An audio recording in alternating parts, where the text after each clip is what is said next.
Hey guys, welcome to another episode of PopCulture Galaxy TV. Now, I haven't done these things in a while, or a long time actually, but it's good to be back. So let's get started. You had no authority. None. Mexico City. What were you doing there? I was taking some overdue holiday. Alright, the first bit of news I want to talk about is the trailer for Spectre, the new James Bond movie that comes out later this year, November 6th to be exact. Daniel Craig returns as James Bond with Spectre. Now that I think there was a whole issue with the rights to use the word Spectre for a long time. I know when Daniel Craig took over, they wanted to use Spectre, but instead they had to substitute it for Quantum or something like that. But Quantum of Solace, the secret organization, was supposed to be Spectre, but they couldn't say Spectre at the time. But now that the rights is cleared, straight up, boom, Spectre. And then the next thing that we thought we were going to see is, of course, Blofeld. But when they cast Christoph Waltz, we were like, oh my god, that's definitely Blofeld. But nope, it's not Blofeld, at least according to the press. It's Franz Ubernhauser or some crap like that. But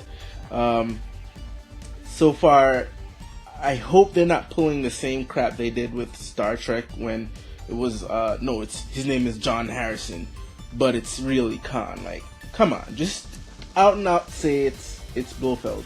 But the teaser trailer gave like a hint that the bad guy was gonna be James Bond's brother, and then if that person ends up being Christoph Waltz, and Christoph Waltz turns out to be Blofeld, that's actually gonna be a bad thing, because I think Zach, who co-hosts my podcast with me, pointed out something which I never thought about, and that was hilarious.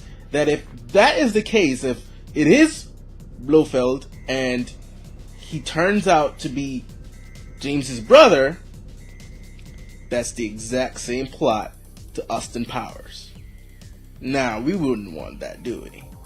Alright, but let's see. Hopefully they stick to their guns and know it's not Blofeld, and it turns out to be like a henchman of Blofeld, because that's a right villain. How do you not introduce Blofeld into this universe? We haven't seen Blofeld for years. I can't remember the last movie he's in. Again, Zach is more of the James Bond guy, so he'll definitely know the last movie he was in. I have the collection here, but again, I've only seen it once. Each of them like once, back to back to back. I don't remember too much in terms of which movie comes after the next, and of course what movie the last movie Blofeld was in. I think maybe Secret Service, His Majesty's Secret Service. I think that was the last one, if I'm not mistaken. But hey, I could be mistaken. But anyway, the new trailer dropped, and it is freaking fantastic. I love, they showed a couple of the Bond girls, Monica Bellucci, like, she's pretty hot. I always liked her in every movie she's in, and she happens to be the oldest Bond girl. Well, except if you count Dame Judi Dench, because I really think she was a Bond girl in that movie. Because one of the similar things to all Bond films is that the Bond girl sort of shares the final act with James. And who was the final girl in that picture? It was Judi Dench. So I think maybe you'd call her the oldest Bond girl, if it was up to me anyway. And then the second would be Monica Bellucci, but Monica still looks hot. Like, wow, you know what I'm saying? And then it showed the other Bond girl, can't get her name right now, but the trailer showed Dave Bautista. They showed a cool car chase. It looks. Sam Mendes said it would be a bigger film than Skyfall, and so far from looking at the trailer, it looks like you may be on point with that statement. So I'm looking forward to that movie. Can't wait. Hopefully it's the best Bond movie or best Daniel Craig Bond movie. I'll be there opening day. Now, switching gears to some TV news. Spoilers for those of you who have not caught up with Game of Thrones, and you've been warned. And even for people who are planning to read the books, but whatever. I'm sure you're just on the shows. If you haven't read the books yet, you're probably not going to read the books. Anyway, so as you know, at the end of season 5, Jon Snow bit the big one. Now, this is exactly where the book left off, so book readers and show watchers are still in the dark about whether Jon Snow lives or dies. The producers are adamant that he's dead, and I'm sure that it's true that he is dead. He did bleed out. But, if you notice and you paid attention, you notice the Red Woman comes around, and if you even pay closer attention, you know that these Red Priests have powers to resurrect. So one can assume that the reason she's back is because, hey, she's going to do some resurrection. But we don't know if that's a fact, and even Kit Harington, who plays the role of Jon Snow, says, hey, not in season 6. Well, we call bullshit to that, because apparently he was found in Belfast, where the cast are currently rehearsing or doing a table reading, and he was photographed there, coming out of the studio where they're doing this reading. So, and on top of that, if you pay close attention, he still has his beard, he still hasn't shaved that. So, I guess keen detectives are like, oh, he is definitely still alive. And I think they're doing a crappy job of keeping that a secret. Besides, come on, if he can't be dead, or he can't be dead for the rest of the series, because there's so much stuff involving his character, from his parentage to even going off the show where you see the Night's King sort of giving him that I see you type look. I'm coming for you. So they really clearly set up a confrontation between these two characters that will just be a waste if they decided to kill him off. So he's definitely not dead. And, I expect to hear some news. I think they better reveal, that he's alive before, the book comes out, because if George Martin, who writes the book, is trying to keep that a secret until his book comes out, yeah, that's not gonna fly. Especially when they start shooting right away. Spies on set are gonna capture it and say, "Yep, we found this. Here's a picture. Here's proof. He's alive. He's in the show." They could play it off like, it's just a flashback bullshit. So basically, I think they'll probably give out a statement yes, he's alive, and they'll probably do that before the next book comes out. And hopefully the book comes out before season 6, because come on, Martin, write that book, man. So can't wait. So we'll see the next season next year around March, April, around that time. All right. Now the next and final topic I want to talk about is we are going to head over to the Marvel Cinematic Universe.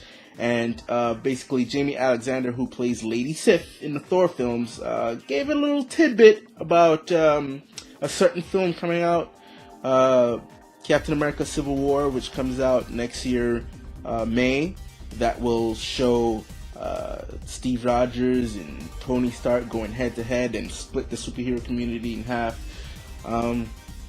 She dropped, although she's not going to be in that movie, she did let out that movie will tease a couple of things that will happen in Thor Ragnarok, which she says she'll play a pivotal role in that film.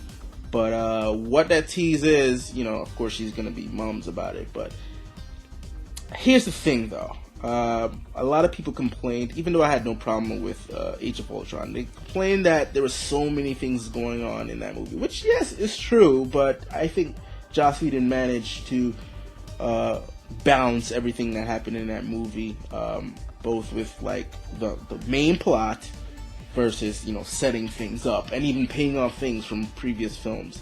I think he handled that magnificently, and I give him kudos for that.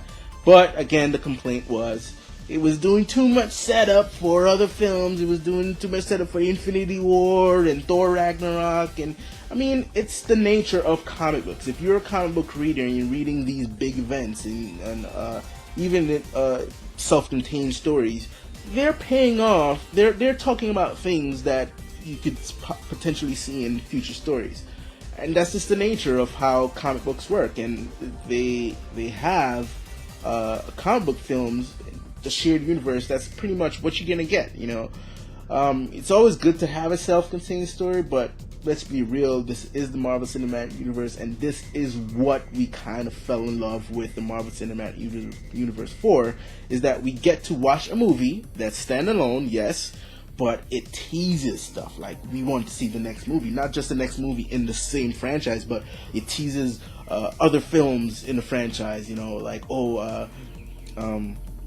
spoilers, if you want to skip ahead, Ant-Man teases stuff at the end for Civil War.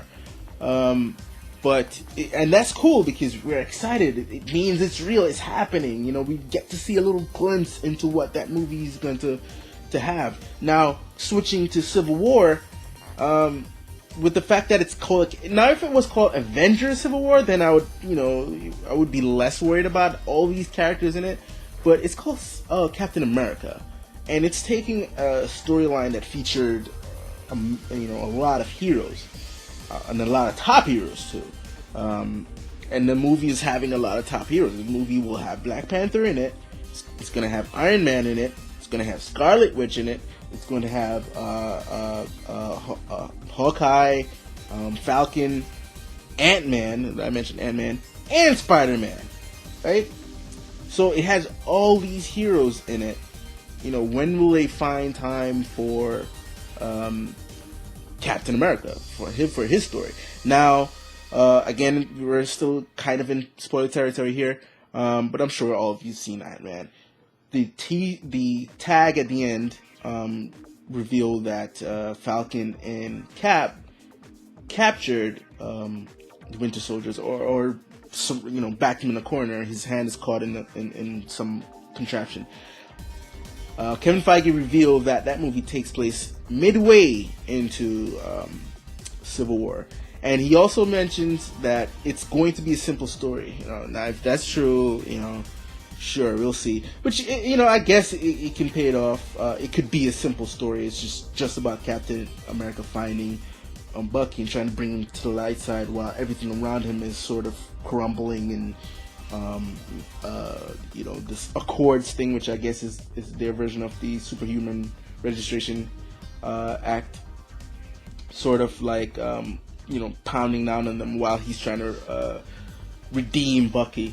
So the fact that scene takes place midway through, then I'm like, okay, I was thinking, before that, I was thinking, oh, they're just gonna resolve the whole Bucky thing in the first 5 minutes of that movie, and the rest of it is Civil War stuff. But seeing that it's midway through, then you got to see that the focus is on Captain America. But the teases to sort of the Thor stuff, like, I'm wondering how will that fit, because so far the Captain America movies, except for the first one, which had a little bit of supernatural stuff in it with the Tesseract, Winter Soldier was pretty much supernatural free, and I was thinking they'll go the same route with the third one, Captain America, where it's just about these superheroes sort of going to war, not really focusing too much on the supernatural stuff. Yes, they have Scarlet Witch. Well, she's not really supernatural. She's more science-based, her powers. Vision is it's again more science-based, but it does have that mind gem in him. So I guess this movie will mix both some elements from the first Avengers movie, first Captain America: The First Avenger movie and the Winter Soldier.